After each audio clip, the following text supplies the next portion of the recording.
Quantos estão com expectativa para receber uma palavra? Diga bem forte, glória a Deus. Deus dá pão e peixe conforme a fome. Quantos querem receber uma palavra bem forte? Glória a Deus. É isso, Espírito Santo.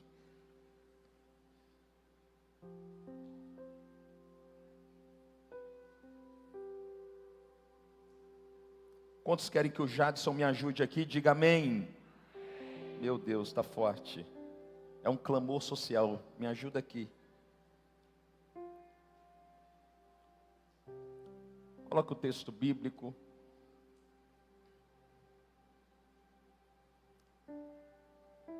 Está escrito assim: os teus olhos me viram e te viram em substância ainda informe. E no teu livro foram escritos e determinados cada um dos meus dias, sem que eu tivesse vivido nenhum deles.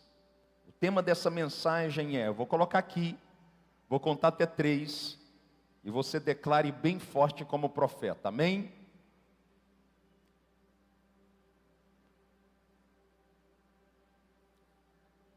É 1, é 2, é 3. Quantos nasceram para um propósito? Glória a Deus. Estenda a sua mão para cá. Você é profeta, eu creio nisso. Você pode liberar uma palavra de bênção sobre mim?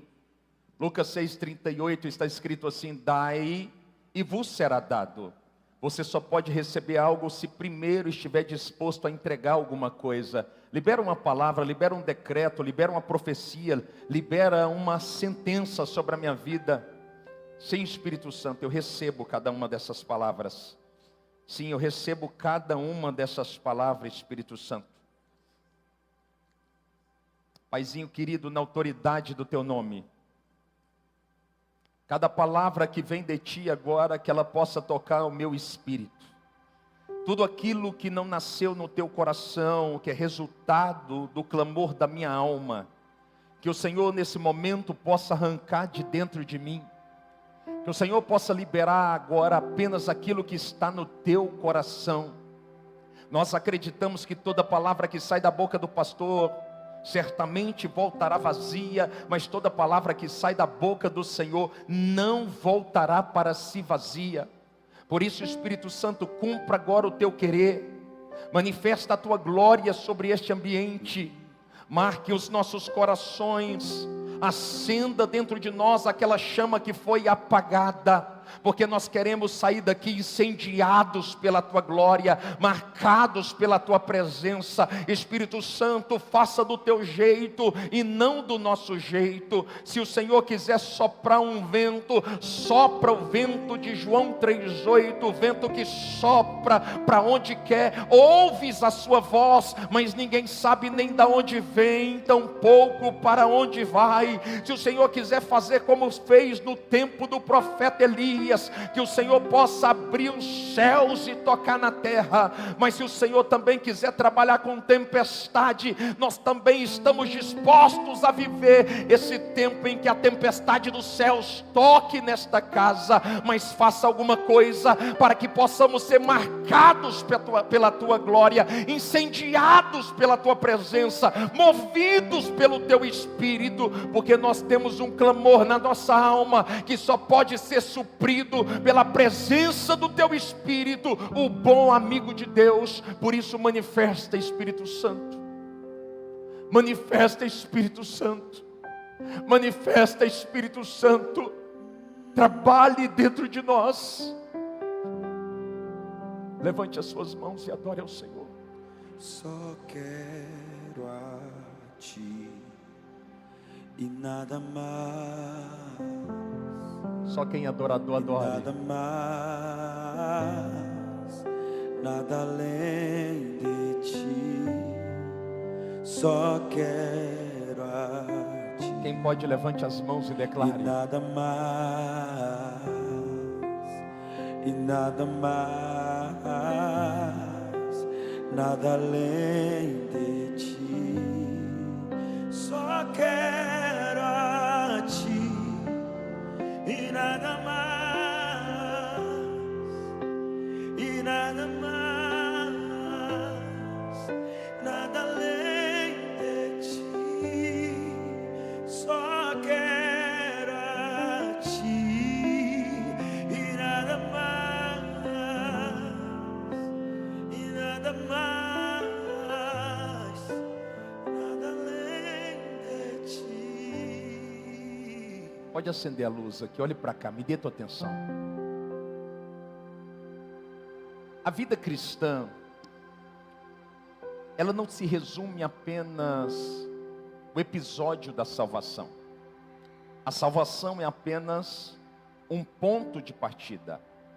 O apóstolo Paulo, conhecido também como apóstolo da graça e apóstolo dos gentios, ele nos apresenta o processo da salvação, que acontece em duas partes.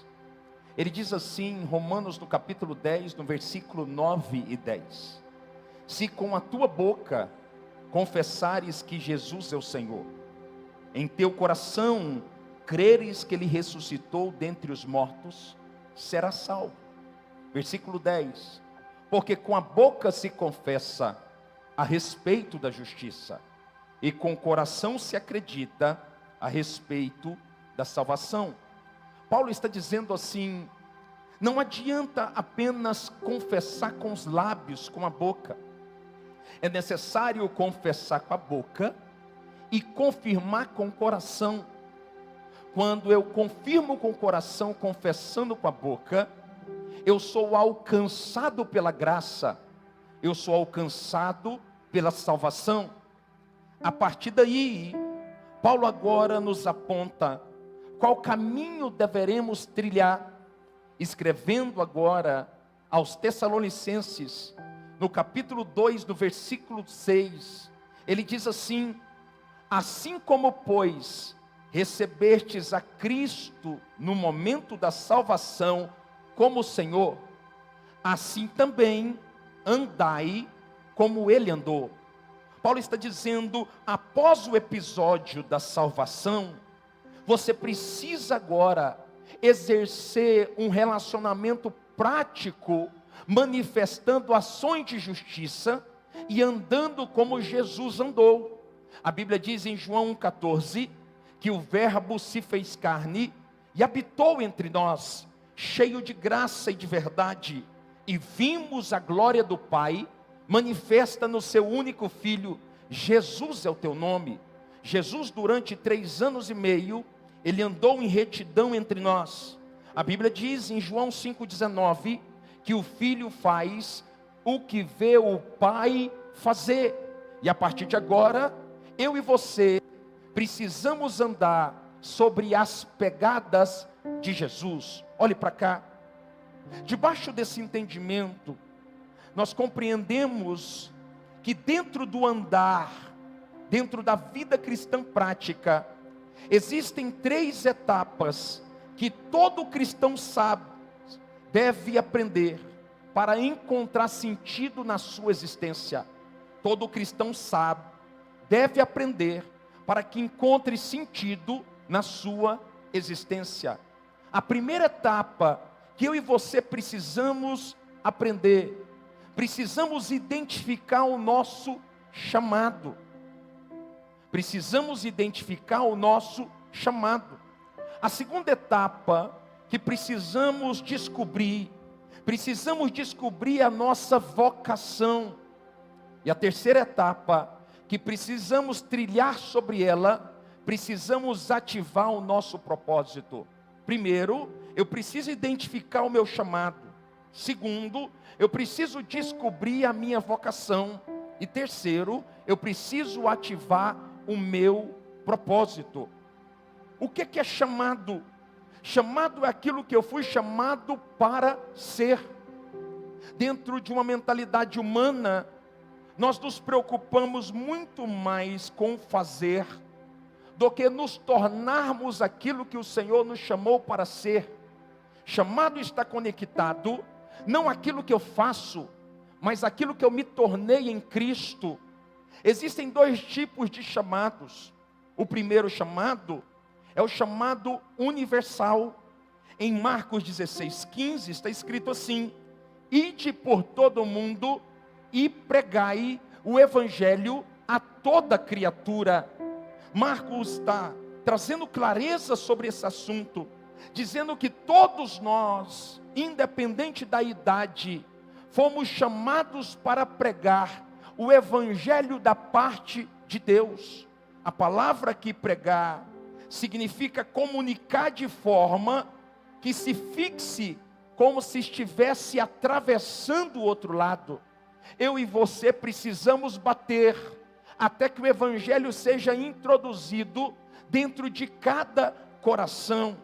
Não existe aquela condição de dizer, eu não sei falar, até porque o evangelho só deve ser pregado com os lábios quando você não tem uma vida que consegue evidenciar a glória de Deus. Por isso, eu e você fomos chamados para pregar o evangelho. O segundo tipo de chamado é o chamado específico ou individual. Em Efésios, no capítulo 4, no versículo 11, está escrito assim: uns foram chamados para apóstolos, outros foram chamados para profetas, outros foram chamados para evangelistas, outros foram chamados para pastores, e outros foram chamados para mestres. Esses 5 ministérios são a coluna dorsal que sustentam o corpo de Cristo. Perceba que o apóstolo é responsável pela visão. Diga comigo, visão. Já o profeta, diferente do que imaginamos, ele não é responsável por dizer assim, eis que vos digo, não. O profeta que exerce o profético bíblico é aquele que é responsável pelo discernimento do corpo. Ele é responsável por fazer as leituras dos tempos e das estações. Por isso que quando, como sacerdote da minha casa, eu sou levantado como profeta, eu sou também habilitado a carregar um discernimento para poder guiar a minha casa. Eu sou aquele que digo, é hora de se mudar, é hora de continuar aqui, é hora de avançar, é hora de recuar, porque o profeta é habilitado no discernimento.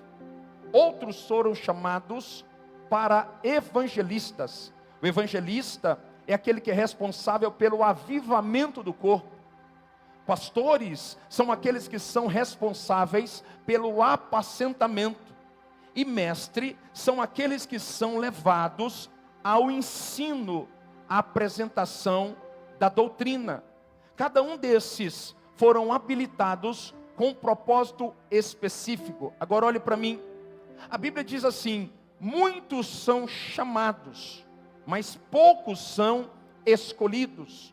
Nem todos são apóstolos, nem todos são profetas, nem todos são evangelistas, nem todos são pastores e nem todos são mestres. Quando eu olho para Jeremias, o profeta, no capítulo 1, no versículo 5, está escrito assim, antes que fosse formado no ventre materno, eu te escolhi, e antes que saísse da madre, eu te consagrei, e te chamei profeta às nações. Jeremias foi chamado para exercer o ministério profético, e o ministério profético é um ministério tão grandioso, e nós não compreendemos isso, na maioria das vezes, lá em Jeremias 1:10, trazendo clareza sobre o peso do ministério profético, Jeremias diz assim, ponho-te neste dia sobre as nações e reino, para arrancares e derrubares, destruíres e arruinares, e também para edificares e plantares. O profeta que reconhece, que carrega um encargo profético, ele sabe da sua estatura. É por isso que quando Isaías, ele chega na presença do rei Ezequias, ele aponta o dedo para a cara do rei Ezequias, dizendo, põe a tua casa em ordem, porque morrerá e não viverás. O profeta sabe que Deus plantou ele acima dos reinos e acima dos reis. E é por isso que na autoridade ele se move dizendo, Deus me colocou uma palavra e eu estou dispensando sobre vocês. Debaixo desse entendimento, eu observo também o apóstolo Paulo. Paulo, o apóstolo da graça, ele deixa claro para mim e para você, em Romanos 1:1, ele diz assim: eu, Paulo, servo de Jesus Cristo, chamado para ser apóstolo. Paulo não foi chamado para ser profeta, Paulo não foi chamado para ser mestre, Paulo foi chamado para ser apóstolo. Talvez alguém diz assim: pastor, mas eu fui chamado para ser adorador. Adorador não é chamado. A Bíblia diz em João capítulo 4, no versículo 23 e 24, mas vem a hora, e já chegou, em que os verdadeiros adoradores adorarão ao Pai em espírito e em verdade, porque são estes que o Pai procura. A Bíblia não diz que são esses que o Pai chama, porque não é um chamado, é um encargo que Deus plantou dentro de todos os homens. Eu e você nascemos com um encargo para adorar o Pai em todo tempo e em toda hora. Só os adoradores, levanta a sua mão e adoremos o Pai mais uma vez, para a glória do teu nome. Tu és digno de tudo. Você pode entregar a tua melhor adoração. Tu és digno de tudo, pois tudo vem de ti. Declare. E tudo é para ti. Tua é a glória. Enquanto você adora, Deus cuida de coisas que você não pode cuidar. Tu és digno de tudo. Sim. Tu és digno de tudo, pois tudo vem de ti, e tudo é para ti. Tua é a glória. Pastor, eu fui chamado para ser empresário. Não, não, não. Você carrega o encargo de ser um empresário do reino, mas você pode muito bem ser um mestre. Talvez você não vá ensinar na igreja, mas se você carrega o encargo de mestre, o chamado de mestre, preste atenção, dentro da sua empresa, ensine sobre honra. Dentro da sua empresa, ensine sobre fé. Dentro da sua empresa, ensine sobre caráter. Dentro da sua empresa, ensine sobre hombridade.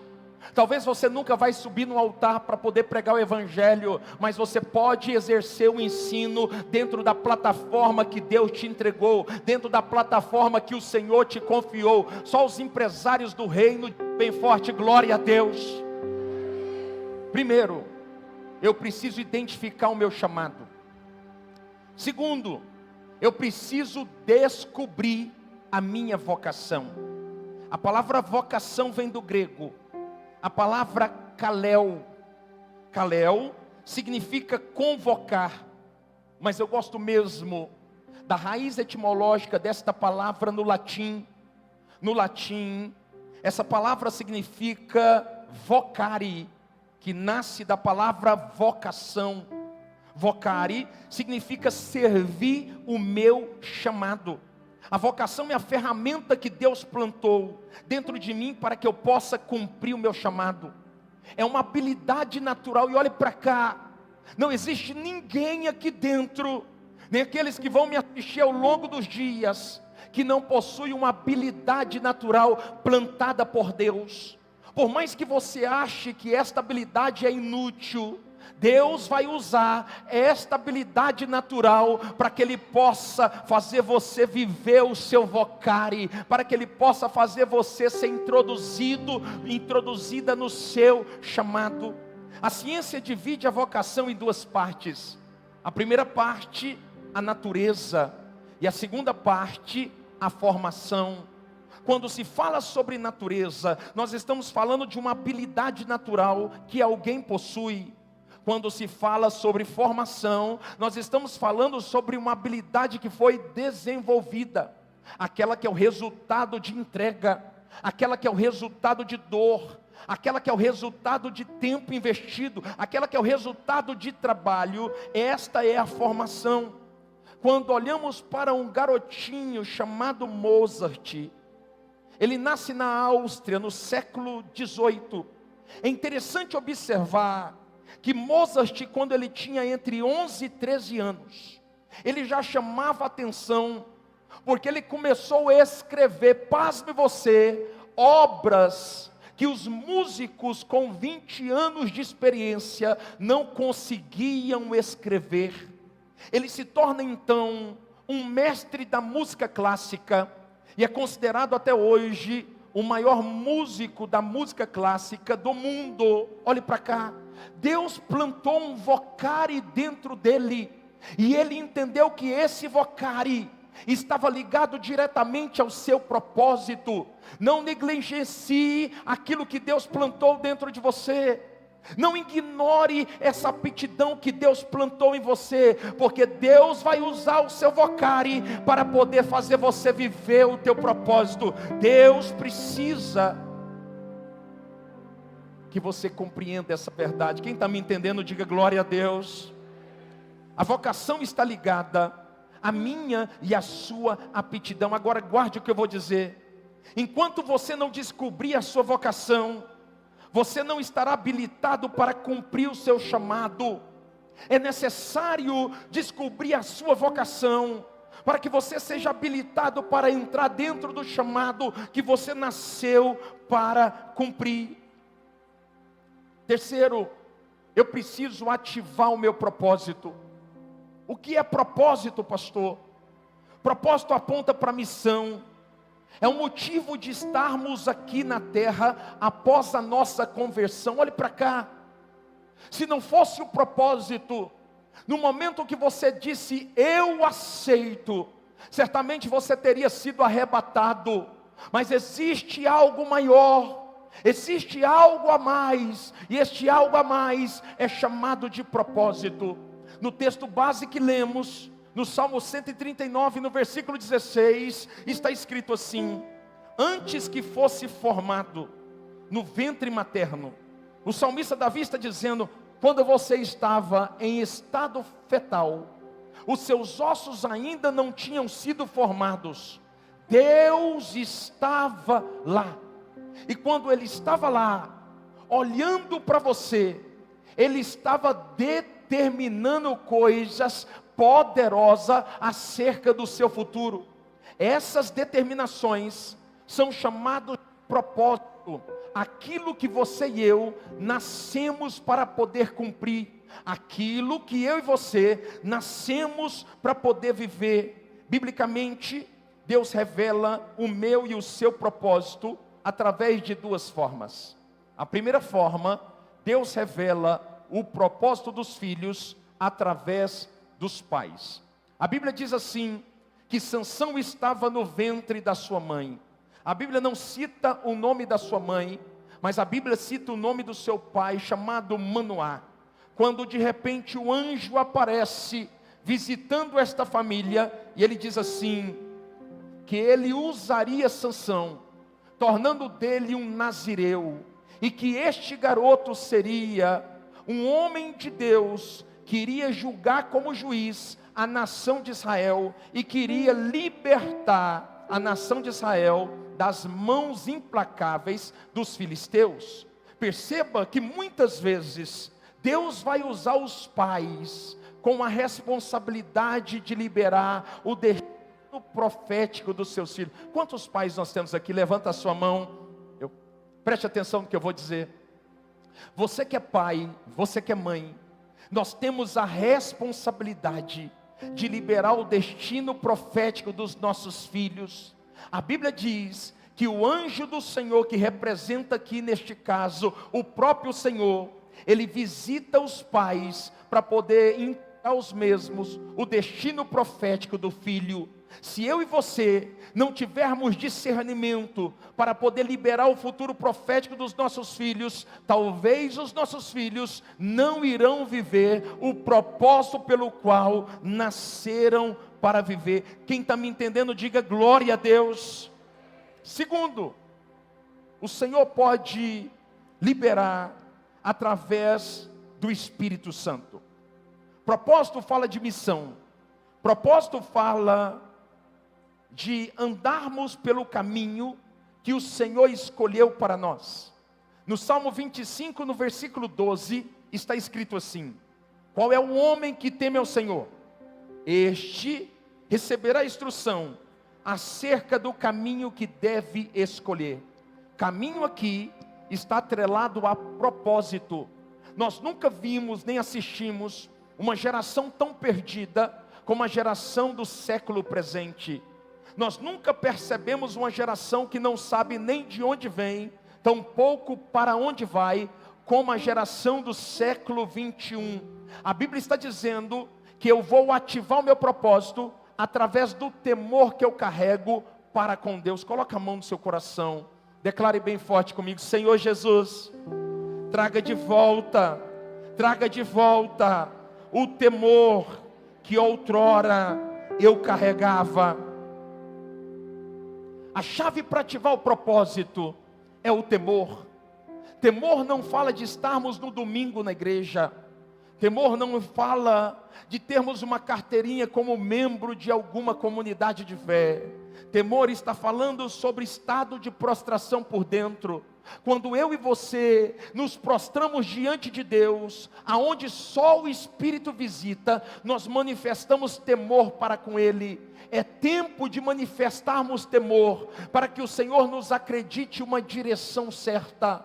Homens de direção são homens de propósito. Mulheres de direção são mulheres de propósito. O que o Espírito de Deus está dizendo é: quando eu manifesto temor para com Deus, Deus me habilita para que eu ande no caminho pelo qual Ele tem para mim. Olhe para mim.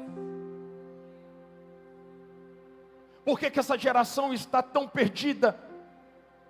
Porque somos uma geração que se move dentro da igreja, uma geração que adora dentro da igreja, uma geração que proclama dentro da igreja, uma geração que levanta as mãos dentro da igreja, mas que não compreendeu a sentença do profeta Isaías. Em Isaías 29:13 está escrito assim: este povo me adora com os lábios, mas o coração está diante de mim. Ele está dizendo: o povo me adora com a boca, mas eles não conseguem confirmar com o coração aquilo que estão manifestando com os lábios. O que o Espírito está dizendo é: eu preciso voltar a temer a Deus, para que Ele volte a falar comigo e me aponte a direção, qual o caminho eu devo percorrer. Pastor, por que eu preciso confiar em Deus? Porque Ele é o alfa, Ele é o começo, mas também é o ômega, Ele é o final, e Ele está no final da sua história. Por isso eu quero liberar uma palavra sobre você. É tempo de voltarmos a temer a Deus, para que Ele possa nos apontar qual é o caminho que devemos percorrer. Levante as suas mãos, adore ao Senhor. Te exaltamos. Alguém está aqui me ouvindo? Declare: te exaltamos,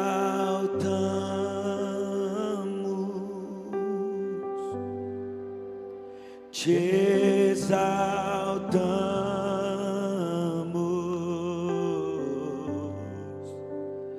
Ó Senhor,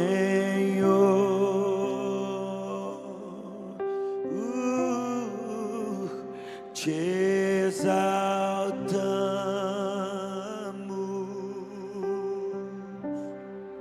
te exaltamos,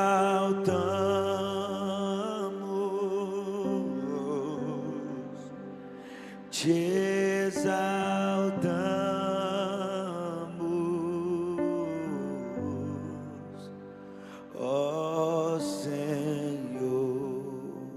Olhe para cá. Paulo agora escrevendo aos Romanos, no capítulo 12, no versículo 2, ele diz assim: e não vos conformeis com este mundo, com este século, mas transformai-vos pela renovação do vosso entendimento, para que possais viver a boa, agradável e perfeita vontade de Deus. Existe uma vontade que é boa, perfeita e agradável, e esta vontade é chamada de propósito, o motivo da sua existência, aquilo que você nasceu para viver. Mas você não pode viver o seu propósito sem permitir que o Espírito de Deus provoque uma metanoia dentro de você. Pastor, o que é metanoia? É mudança de mentalidade. Deixa eu dizer algo para você: o que te trouxe até aqui não te leva ao teu propósito. Vou repetir: o que te trouxe até aqui não te leva a viver o teu propósito. Você precisa permitir que o Espírito de Deus provoque uma mudança de mentalidade em você. É necessário permitir que o Espírito Santo mude aquilo que está aqui, para que Ele possa também mudar as nossas ações. Pastor, como que eu posso fazer para descobrir qual é o meu propósito? Paulo, escrevendo agora aos Filipenses, no capítulo 2, no versículo 13, ele diz assim: é Deus, olha a expressão, não é a igreja, não é o pastor, não é o sacerdote, mas é Deus que opera dentro de vocês, tanto o querer quanto realizar. O que Deus plantou dentro de você, quando você estava no ventre da tua mãe, ninguém pode arrancar. Sabe aquele desejo que você tem no início do ano, e que não suporta a pressão de um semestre e desaparece? Isso não está ligado ao teu propósito. Sabe aquela vontade que começa na segunda, mas na quarta, após um não, ela desaparece? Isso não está ligado ao teu destino profético. O que está ligado ao teu propósito é aquilo que Ele plantou dentro de você, e que por mais que você queira, não consegue ser arrancado de dentro de você. Você começa o dia, está lá dentro. Você termina o dia, continua lá dentro. Você começa o ano, está dentro de você. Você termina o ano, não sai de dentro de você. Isso é chamado de propósito. Por mais que você diga para mim, eu não sei, eu posso vos garantir, você sabe bem aquilo que você nasceu para cumprir. Mas a verdade tem que ser dita: para viver o meu propósito, eu vou aprender a perder, e eu não quero perder. Porque os planos que eu fiz, os planos que eu estabeleci, são maiores do que os planos de Deus. Não. Os planos que Deus estabeleceu, conectado ao teu propósito, são maiores do que o teu. Me mostra na Bíblia, eu te mostro. Isaías 55, no versículo 7, ele diz assim: porque os meus pensamentos não são os seus pensamentos. Ele está falando sobre propósito. Ele está dizendo: os teus pensamentos estão conectados àquilo que você criou, a meta que você estabeleceu, o objetivo que você idealizou, não está ligado ao meu coração, porque os meus pensamentos não são como os seus pensamentos, nem os meus caminhos como os seus caminhos. Quando você decide viver o propósito de Deus, se manifesta o versículo 8: assim como os céus são maiores do que a terra, os meus pensamentos são mais altos do que os seus pensamentos, e os meus caminhos mais alto do que os seus caminhos. O que ele está dizendo é: a tua vontade não se compara à minha, o teu querer não se compara ao meu. O que eu determinei sobre você quando você estava no ventre da tua mãe vai te fazer sorrir. O que eu determinei sobre você vai tornar você um ser humano realizado, vai tornar você alguém que vai olhar para a circunstância e vai bater no peito dizendo: obrigado, porque eu decidi confiar na tua vontade em detrimento da minha vontade. Só quem está me entendendo, diga bem forte: glória a Deus.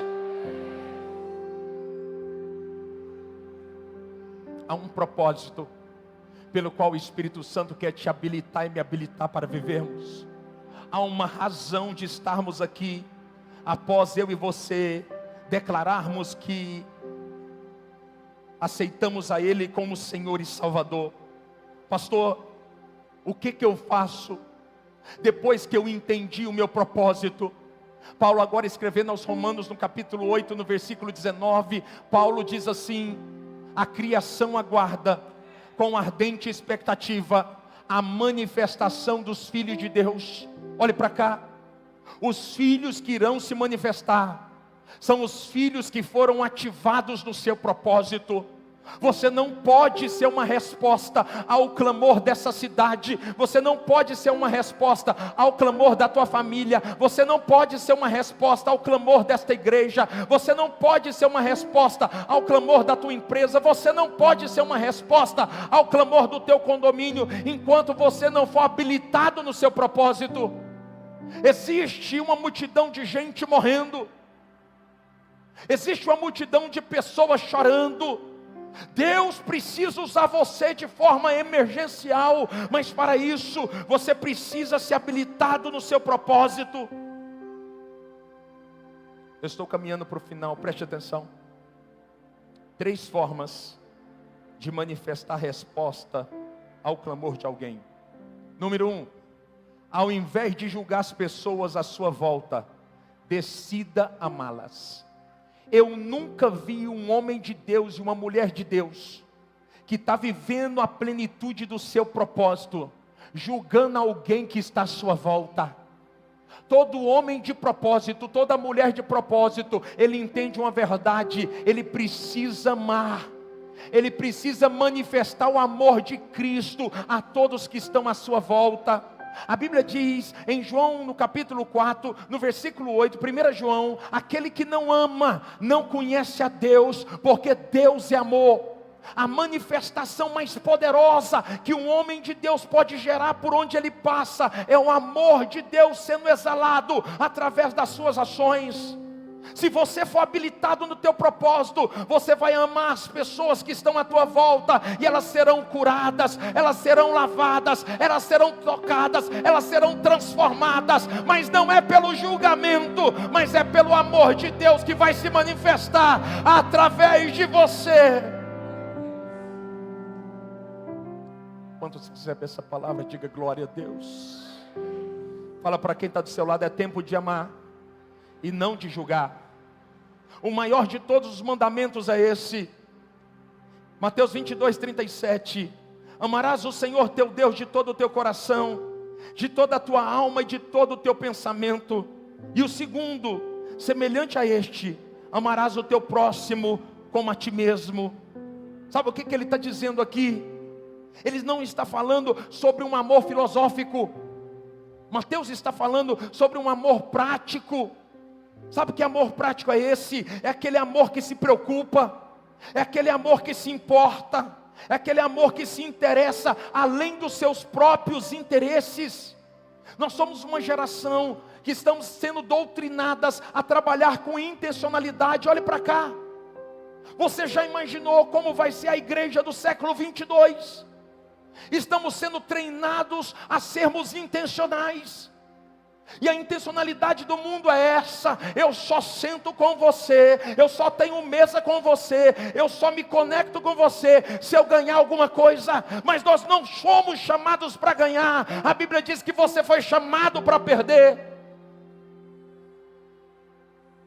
Eu e você precisamos ser intencionais de forma espiritual. Pastor, qual que é a diferença da intencionalidade do mundo com a intencionalidade de Deus? Quem é intencional natural só senta em mesa para ganhar. Quem é intencional espiritual só senta em mesa para o reino ganhar. Não tem a ver com o que eu ganho, tem a ver com o que Ele ganha. Nós precisamos manifestar misericórdia, nós precisamos ser ativados no nosso propósito, para que possamos tocar na cidade, para que possamos tocar em todos que estão à nossa volta. Paulo, escrevendo agora aos Coríntios, no capítulo 13, no versículo 5, ele diz assim: o amor verdadeiro, ele não busca os seus próprios interesses. Nosso propósito se manifesta quando estamos nos relacionando com pessoas sem nenhum tipo de interesse. Um homem de propósito, ele não se senta em nenhuma mesa para ganhar alguma coisa. Ele trabalha por ele, para a glória dele, para louvor dele.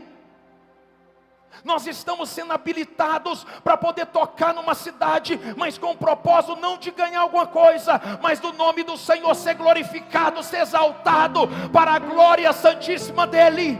Quantos estão me entendendo bem forte? Diga glória a Deus.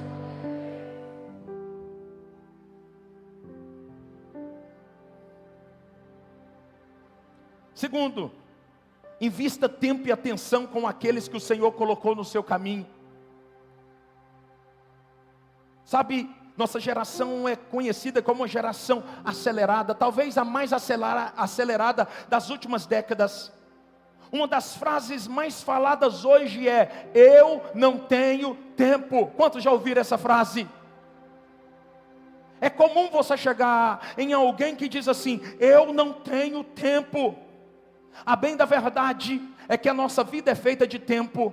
A Bíblia diz em Eclesiastes 3:1 que há tempo determinado para todo o propósito debaixo dos céus. Mas aprenda uma verdade: não é que você não tem tempo. Gerencie o seu tempo. Você não está sem tempo e nem sobrecarregado, e sim desorganizado demais para viver o seu propósito e tocar em alguém. Fala assim comigo: fala, Deus. Você não está sem tempo, você está desorganizado. Deixa eu dizer algo aqui, eu quero ser profeta. Todas as vezes que você gastar o seu tempo com alguém que não pode te devolver nada em troca, vai se cumprir Joel 2:25. O Deus do tempo vai remir o tempo da tua vida. Ele vai multiplicar o tempo. Ele diz assim: restituirei-vos o tempo. O que ele está dizendo é: você trabalha pelos meus, eu acelero as coisas para você. Em menos tempo você vai fazer mais coisas e o meu nome vai ser glorificado. Quem pega essa palavra no Espírito, diga glória a Deus. Quanto mais tempo você investir nas pessoas que não podem te dar nada em troca, mais o nome do Senhor vai ser glorificado. Olhe para cá, por favor, estou terminando. Você sabia que muitas separações poderiam ter sido evitadas se alguém tivesse tempo para intervir? Você sabia que a intervenção através de oração, de ligação ou de qualquer outra ação, você sabia que muitos suicidas ainda estariam vivos se alguém tivesse tempo apenas para ouvir as suas crises? Uma geração desorganizada que tem o Espírito Santo morando dentro dele.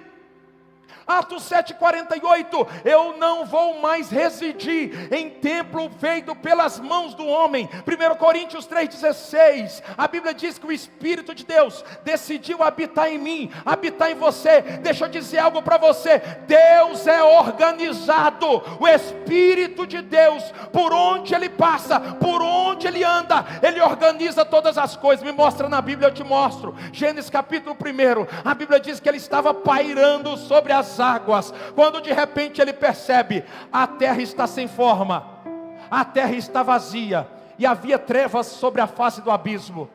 Quando de repente ele passa, ele deu forma ao que estava sem forma, e encheu com a glória dele aquilo que estava vazia. A maior evidência que o Espírito de Deus habita dentro de você é a organização da sua história. Quem está me entendendo, diga glória a Deus. Santa Ceia não é culto para você dar a pernada, não. É para você reposicionar o teu coração. O que o Espírito de Deus está falando é: quero habilitar você, para que você viva o seu propósito, porque tem gente morrendo na tua volta, enquanto você desorganizado está dizendo para mim: eu não tenho tempo. Terceiro e último, eu quero acabar aqui. Seja mordomo e não dono dos recursos que Deus te acreditou. Eu nunca vi um homem de propósito dizer: é meu. Eu nunca vi uma mulher de propósito dizer: eu só faço se eu quiser.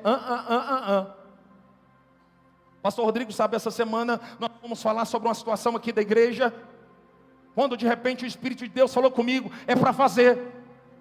Eu sou mordomo dessa casa, eu não sou dono de nada. Se você perguntar aos meus 3 filhos, todos vão falar a mesma coisa, são pequenos, tequinon. Eles vão dizer: a igreja não é do papai, o papai é mordomo da Fortes em Cristo. Sabe por quê? Porque eu entendi o meu papel. Quem é dono é o Senhor, quem governa é o Senhor, e eu me submeto a Ele. Por isso eu estou debaixo, Ele está em cima. Eu sou servo, Ele é Senhor. Em João 15:19 está escrito: não é o servo maior do que o seu Senhor. Para viver o propósito, você precisa se mover como mordomo. O problema é quando o mordomo quer se tornar dono daquilo que o Senhor lhe acreditou para administrar. Na subida do pasto para o palácio, todo mundo é mordomo, mas no palácio pouca gente continua sendo.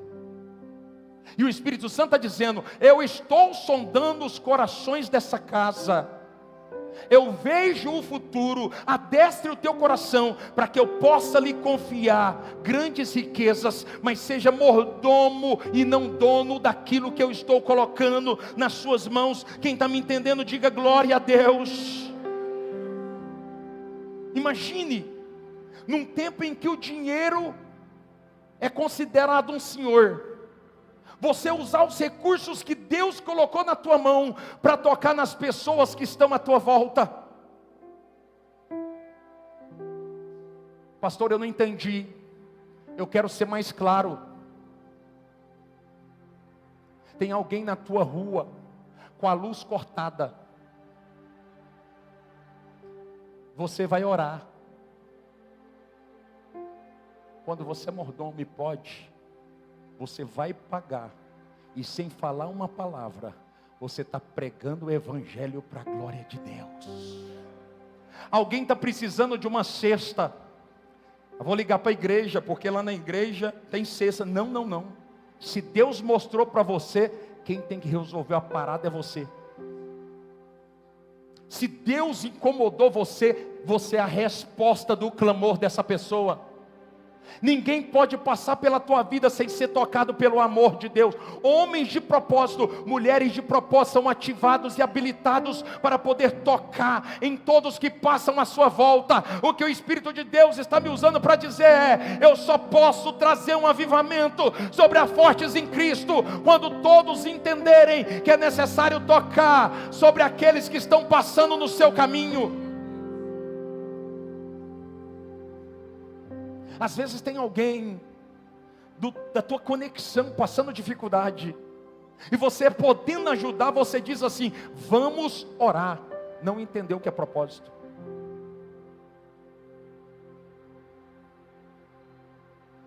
Quando o pastor Rodrigo me falou sobre uma situação semana passada, eu fiz isso, não tenho vergonha. Eu fui orar. Eu estava no meio da oração, o Espírito Santo falou assim: pode parar que eu não estou recebendo essa oração. Você disse que o recurso da Fortes em Cristo é meu. Você está orando por quê? É para pagar, não é para orar. Tem hora que não é hora de orar. Tem hora que é hora de investir nas pessoas que passam pelo teu caminho. Sabe por que as pessoas não acreditam mais no Evangelho como poder de Deus? Porque a gente está se tornando filosófico. E o Evangelho não é o Evangelho da filosofia, é o Evangelho da prática. Eu e você precisamos praticar o amor de Deus que recebemos no domingo, durante a segunda, durante a terça, durante a quarta, durante a quinta, durante a sexta e durante o sábado. O poder de Deus se manifesta não é quando você ora, é quando você dispõe para ajudar e para financiar. Quantos estão me entendendo? Diga bem forte, glória a Deus. Coloca a mão no teu coração e declare comigo: eu vou viver o meu propósito para a glória de Deus. Quantos pode aplaudir ao Senhor? Aplauda ao Senhor, fique de pé, em nome de Jesus.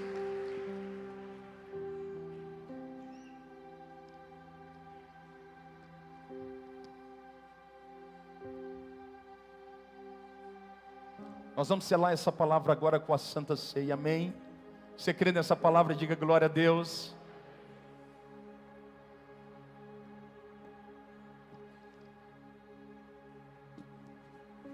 Pastores aqui na frente, rapidinho. As bandejas rapidinho, por favor.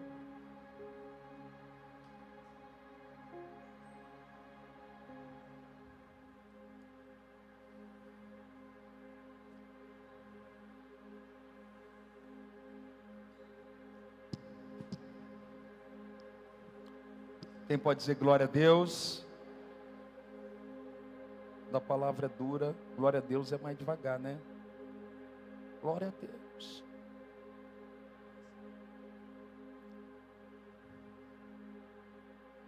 Estenda a sua mão para cá.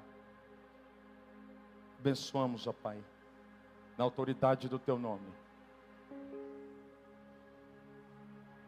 O pão, cálice com suco, em nome do Pai, do Filho e do Espírito Santo, sirvamos agora em nome de Jesus. Amém? Pastora Jordana, me ajuda aqui.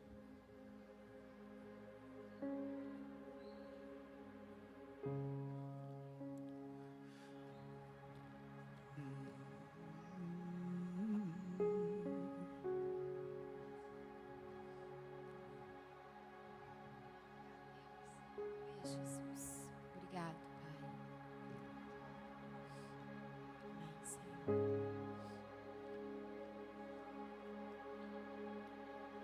Glória a Deus.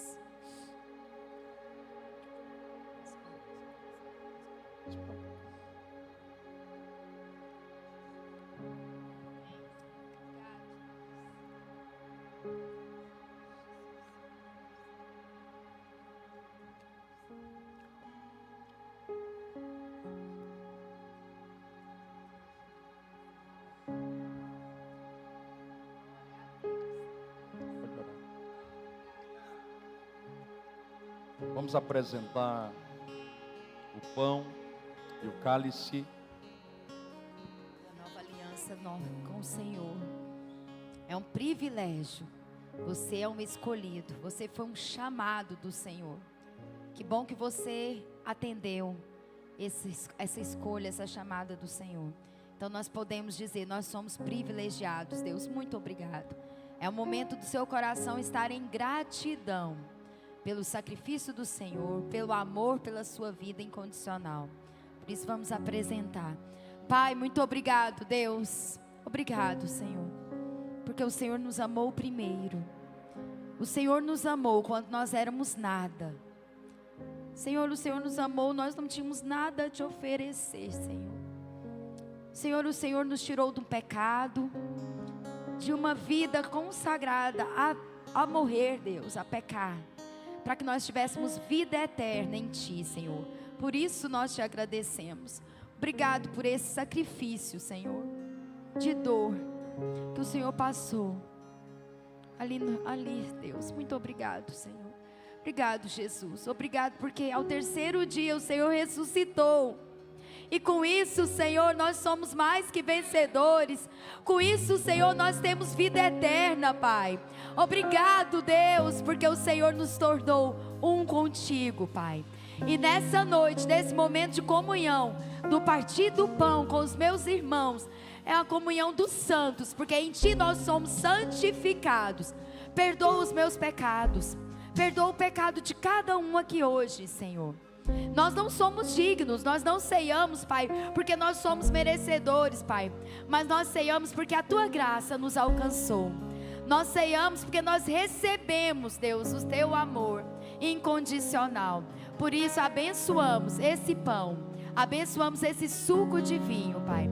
Que ao ingerir, cada pessoa que entrou aqui hoje, cada pessoa que participar será curada. Deus, aquele que está enfermo fisicamente, Senhor, vai ser curado, porque há poder no Teu sangue. Aquele que crê junto comigo, que há poder no sangue de Jesus, será curado. Senhor, aquele que está enfermo emocionalmente, nas suas emoções, será curado, Senhor. Melhor é o sangue do Senhor, maior é o sangue do Senhor do que qualquer remédio, do que qualquer terapia. Deus, o Senhor é o psicólogo perfeito, Senhor. Por isso cura nessa noite, Pai. Traz salvação, traz restauração através desse ato, Deus. Muito obrigado, Jesus. Em nome de Jesus. Amém. Glória a Deus.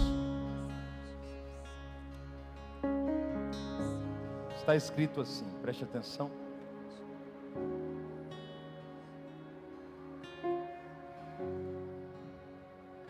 Semelhantemente, também depois de cear, tomou o cálice, dizendo: este é o cálice da nova aliança no meu sangue. Fazei isso todas as vezes que beberdes, em memória de mim. Sabe, a filosofia diz que alguém só pode morrer quando esse alguém ele desaparece da minha e da sua memória. Nós sabemos que Jesus ele subiu aos céus e ele deixou comigo e com você o amigo do noivo, o consolador que está entre nós. Mas todas as vezes que eu e você realizamos esse ato em memória, nós estamos permitindo que ele continue vivo dentro de nós, com o propósito de declarar que a minha e a sua aliança ainda está de pé. Quem pode dizer glória a Deus? A Santa Ceia não é um mero ato religioso, guarde isso, é a maior celebração da história da igreja. Eu nunca vi alguém chegar numa celebração carrancudo, entristecido, preocupado com o jantar. Não. Quando nós chegamos numa celebração, nós precisamos manifestar alegria. Quem pode soltar um brado de alegria? Diga glória a Deus. Sim, nós estamos alegres. Olhe para cá. O amigo do noivo está entre nós. A mesa que foi estabelecida é uma mesa para honrá-lo, porque Ele é o nosso Senhor, Ele é o nosso Salvador. E hoje está se cumprindo na Apocalipse 3:20. Eis que estou à porta e bato. Quem está à porta está do lado de fora. Ele está dizendo: eu estou batendo na porta do teu coração, porque eu tenho um desejo, eu quero entrar. Porque a Santa Ceia não acontece do lado de fora, a Santa Ceia acontece do lado de dentro. O Espírito de Deus está dizendo: eu quero entrar, se você permitir, e eu quero sentar na mesa contigo, e eu quero comer contigo, e quero beber contigo. Talvez você não saiba, mas este pão, ele representa o corpo que foi esmagado no teu e no meu lugar. Verdadeiramente Jesus levou sobre si as nossas dores, as nossas enfermidades, o nosso castigo. E a Bíblia está dizendo: o castigo que nos traz a paz estava sobre ele, e pelas suas pisaduras fomos sarados. Diga comigo: eu fui sarado. João capítulo 6, versículo 48 está dizendo assim: eu sou o pão da vida. Olhe para cá. Quantos têm coragem de assumir que está vivendo uma temporada difícil? Levanta a sua mão. Presta atenção no que eu vou dizer. Se você soubesse o poder que há contido espiritualmente no corpo de Cristo, você não comeria esse corpo de qualquer forma. Ele está dizendo: eu não sou o pão da morte, eu sou o pão da vida. Quando eu e você ingerirmos nessa noite esse pão, a vida de Deus vai se manifestar dentro de nós. Ai, eu sinto o Espírito Santo descendo nessa casa e dizendo assim: na minha presença, até a tristeza tem que saltar de alegria.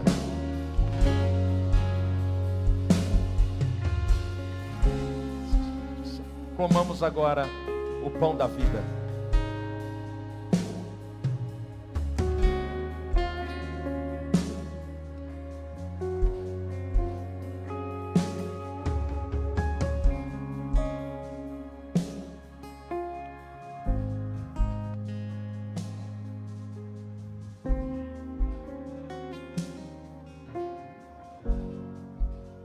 Você sabe por que os braços de Jesus foram quebrados na cruz? Porque aquela cruz tinha a sua medida, não a dele. Quem deveria estar lá era eu e você. Escute o que eu vou dizer. O Espírito de Deus está falando no meu coração que tem gente que, quando o dia amanhece, ele deseja e ela deseja que não tivesse amanhecido, porque a vontade é continuar na cama, a vontade é continuar dormindo, a vontade é não sair de casa, porque não suporta mais a pressão da vida, não suporta mais os obstáculos e a dificuldade que tem enfrentado. Eu quero declarar que o poder do sangue de Jesus, ele vai renovar as suas forças, e que amanhã, quando o sol nascer, quando você abrir os seus olhos, Você não vai abrir como você abriu na noite anterior, mas você vai abrir se sentindo um amado e uma amada do Pai, alguém cheio da glória de Deus, da presença do Senhor, saltando e dizendo: eu creio que o Senhor já preparou um novo caminho para mim. Você acredita nessa palavra? Coloque a mão na sua cabeça assim, por favor. Diga comigo: há poder no sangue de Jesus. Mais forte: há poder no sangue de Jesus. Declara comigo: Senhor Jesus, eu declaro que através do teu sangue eu recebo ainda esta noite a renovação da minha mente, a renovação da minha visão, a habilitação da minha audição. A partir de hoje, eu sou introduzido a um novo ciclo, a uma nova estação.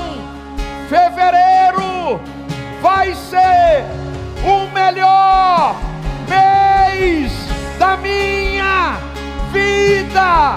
Eu selo esta palavra com o sangue de Jesus.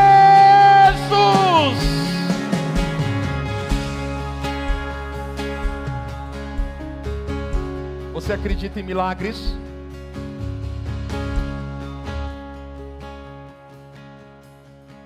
Preste atenção.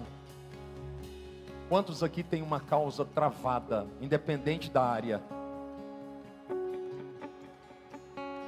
Fala assim comigo: Senhor Jesus, na minha força eu cheguei até aqui, mas a partir de agora eu me rendo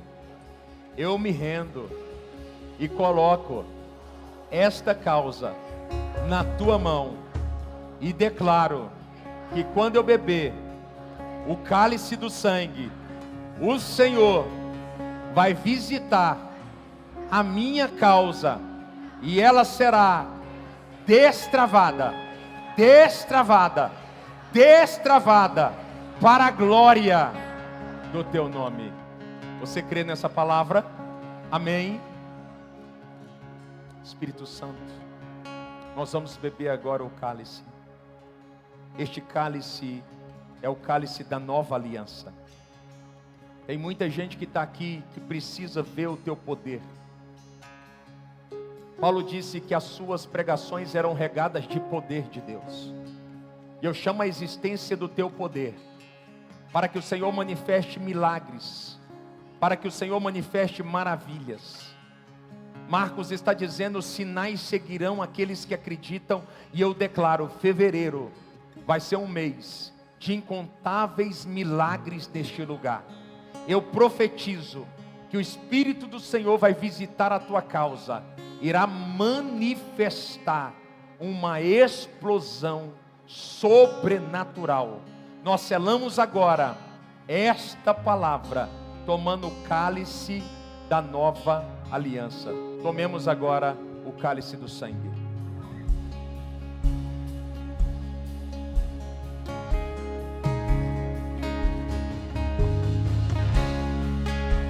A terra estremeceu, o sepulcro se abriu, e nada vencerá seu grande amor. Oh morte, onde estás?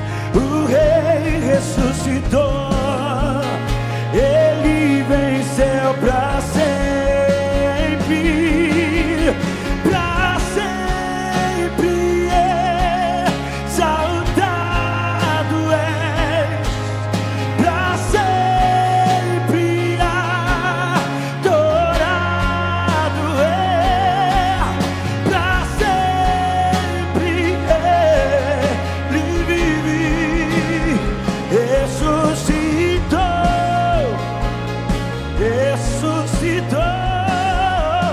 Declare.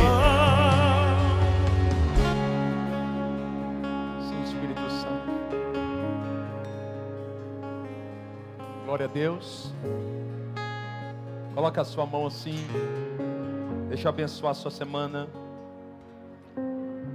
Obrigado, Espírito Santo. Reposiciona os nossos corações, porque nós queremos viver o nosso propósito. Senhor, nós não queremos apenas viver de proposta em proposta, não. Nós queremos descobrir o nosso chamado. Nós queremos identificar a nossa vocação. E nós queremos ativar o nosso propósito. Por isso nos ajuda, Espírito Santo. Porque sem o Senhor nós não poderemos avançar. Sem o Senhor nós não poderemos viver o nosso destino profético. Por isso, nós entregamos os nossos corações na presença do Senhor. Consagramos agora, Espírito Santo, o mês de fevereiro. E declaramos que este mês será um mês sobrenatural. Declaramos que o Senhor vai visitar tudo que leva o nosso nome. E que o Senhor manifestará justiça em todas as áreas. E que a graça do Senhor, o grande amor de Deus e as consolações do Santíssimo Espírito atinja o seu homem interior. Que Deus te entregue uma semana leve, uma semana de paz. Em nome do Pai, do Filho e do Espírito Santo. Que Deus abençoe a tua vida. Quem pode, aplauda ao Senhor. Vá em paz.